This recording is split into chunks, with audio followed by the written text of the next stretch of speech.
Skorponok, there you are. Maybe it's better than it looks. It's a worry when even the box art has you looking like a Jersey Shore reject.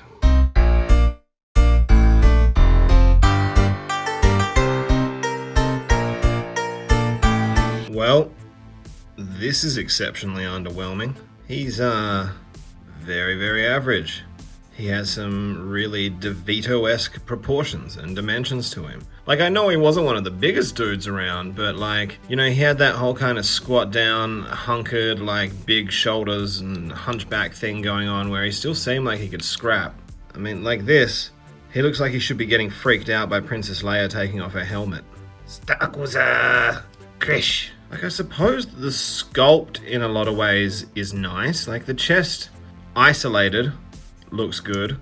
The shoulders look good. The claws look okay. It's not a bad head sculpt. He's got a little bit of the like sad Donkey Kongs to him. But you know, he did kind of look like that a lot of the time. No matter how you dress it up, these seem like these legs belong on a legend scale figure, right? This isn't deluxe price point material with them hollow ass thighs and like no calves. You got weak calves, bro. But then, when you look at it, you know, the sum of the pieces creating the whole, this is a good example of Gestalt principles not at work, because they just, it's just bad. This is just a really bad toy. Boo-hoo, now I feel really bad. Bad llama. When so many of the War for Cybertron figures have felt like oh yep, this is the final embodiment, the final iteration of this character. Same with the like 86 line, for them to be like, you haven't had a Beast Wars Skorponok since the original. Here you go. Dorothy girl. Like, this is all hollow. These legs just fold back into some kind of nightmare scenario over there. And I gotta tell you, when I was pulling him out of his packaging, 2 legs popped off and half of his claw stayed behind in the box. Cheap, cheap.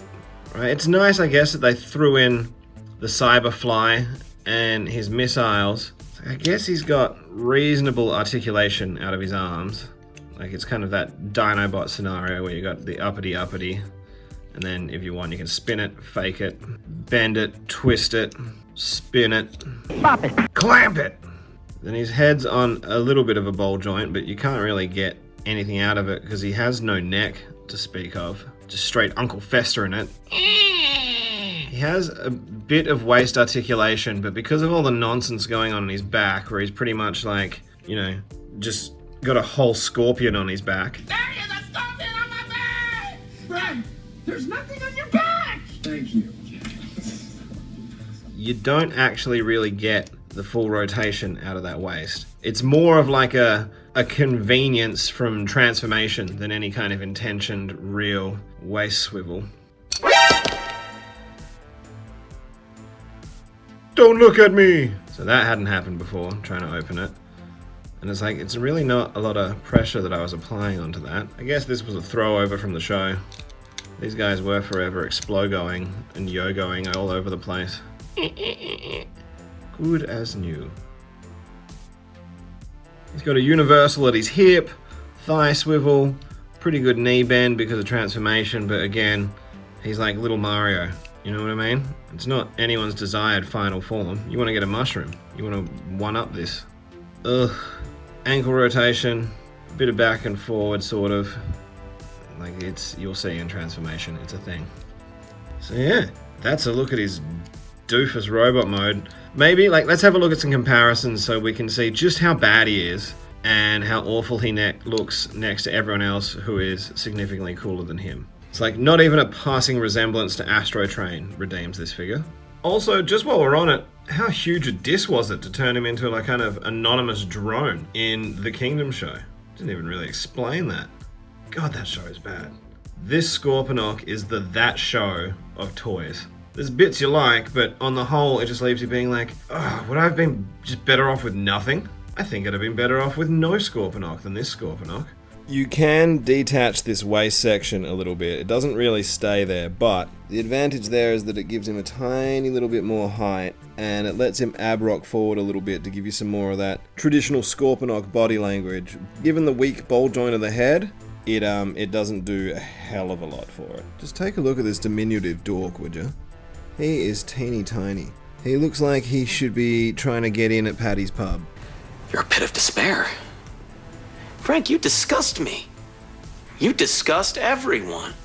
Like, the styling, aesthetics, and textures and finishes and everything match everyone, but just, it looks like mid-tier cosplay, where you kind of like, look, I can appreciate how much work must have gone into that, but, I don't know that I actually care. Now, just before we move on to his truly underwhelming transformation, I just wanted to take a moment to show off another recent acquisition that is pretty poignant with this review. The original Beast Wars Skorponok. Now, given that I'm pretty sure this guy is getting a reissue, if you have the choice between the original and the Kingdom figure, I think I know which one I would choose. The wagon wheel. Eat the wagon wheel. Weston's wagon wheels. Like, not only is he just bigger, his proportions are better, his functionality is cooler, right? Spring-loaded claw that fired the missiles. This one, pure. Is his Cyber Bee? Not great, but I mean, you know, you've got value for money with the amount of gimmickry involved. Not to mention this hiya, hiya, hiya, Tail of Doom action. Would you believe, with the exception of ankle tilt and a partial waist rotation, that these two have fairly well the same articulation? Like, I guess this guy looks more like the show model, slightly, in like a chibi version. So anyone expecting, you know, a more show-accurate version of this figure, do not come looking here. It's just so underwhelming when there's that perfect third-party one that's dropped at pretty well the same time. It's almost like looking at Kratos with his little Viking son. Let's go, Dad! Boy! Just, man, underwhelming. Super, super underwhelming.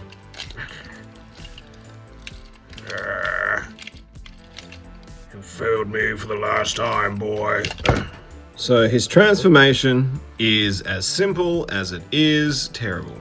Basically fold this away, get this mess of legs kind of folded out as much as you sort of can. This one twists around so all the hollow faces down. You can bend these shoulders up and out the way a little bit. Alright, we're gonna go ahead and pop open this torso piece. Yeah, there we go. Open up this chest, then you can detach this waist, get a little bit of extra space out of it there. Then, no joke, this head folds down like that. Push up these shoulders. I guess leave that for now. Then we're going to come around here, and the heel that has the grey spur, you need to make that leg sit to the top, because then we're going to just go ahead and make this heel fit inside this leg. The easiest way to do it is just to line up this heel spur and then just bojangle everything until you get the result you're looking for. There we go. Like so. And then this leg here legitimately just does this. It just, you straighten out the foot, collapse into that chest a little bit, and then this just sits like this. For realsies. For realsies. Then you can go ahead, pull up that back, and flip out your little scorpion face, collapse it all back down. None of it sits in any more satisfying a fashion. Fold down your legs, twist around these arms into the ideal scorpion position for you, and there he is. Cuba Pete, king of the Arumba beat. From this one angle, and this one angle only, it's almost a passable alt mode. As soon as you come flat, it's like, what? These legs barely even touch the ground. Can't even support his own weight on these legs. He literally has to drag his face across the floor to get around anywhere. Oh, Melissa, pick up your bass, girl. And they haven't gone for a particularly more realistic Scorpion mode, and they certainly haven't gone for the cartoon Scorpion face. So what they've done is kind of gone for an in-between, no one pleasing, compromised neither. That is bad, man. That is bad. Bad, bad, not good. Hideous. Just hideous. I mean, this being how this finishes under here, that really is pretty unacceptable, right? Like, just use this chest on the back or something. I don't know. When so many of the others are so exceptional, and they really did nail the characters, this is just so underwhelming. It's not like it's, you know, Spitor or someone like that, Man-Terror, Man-Skeeto or whatever the hell he's called. It's someone big. It's one of the starting lineup. And for this to be what they've served up for that starting lineup is just a real shame. While we've got him here, let's have a look at him alongside the original Skorponok figure. He's, look, this is undoubtedly a better Scorpion, but at least with this one, you can still go ahead and use that awesome action feature, and you can actually stab people with his tail. This one, because of the way it transforms, that's as far as it can go. So it can only do half of the things that a Scorpion needs to do. Whereas this, I mean, look at that. That's evil as. Ugh, Cyber Beat, what is going on with you? Just stay in your cyber house. That's your home! Are you too good for your home? Like, I think they still could have had the legs fold away nicely like they do on this one and met somewhere in the middle with here, because the way these fold up on the back is just dumb. And they're not actually particularly functional with the way the body transforms, so there's not really any huge need for the extra articulation, right? I really do feel like they could have kept the same transformation engineering almost exactly from the original figure and just done it with modern sculpting, scaling, articulation techniques, and it would have been infinitely superior to what they actually gave us. Like, having his feet become the face on the original was a really good use of body that left all of that tail free for action feature. A Scorpion should be an awesomely fun beast mode to play with, but in this instance it just isn't. Now look, I know this has been an uncharacteristically harsh review from me, but that's because at this stage of my Transformers collecting life, I can generally tell from the photos if a figure's going to be any good or if I'm going to like it. This is a case of really hoping that I was wrong, but I wasn't. I wasn't wrong. Maybe one day. What did you think? Has anyone picked this up? Is everyone else as like disappointed as I am? Is that the kind of prevailing sentiment online about this little bug boy? Thank you for watching. Thank you for coming with me on what has been quite the anti-Skorponok adventure.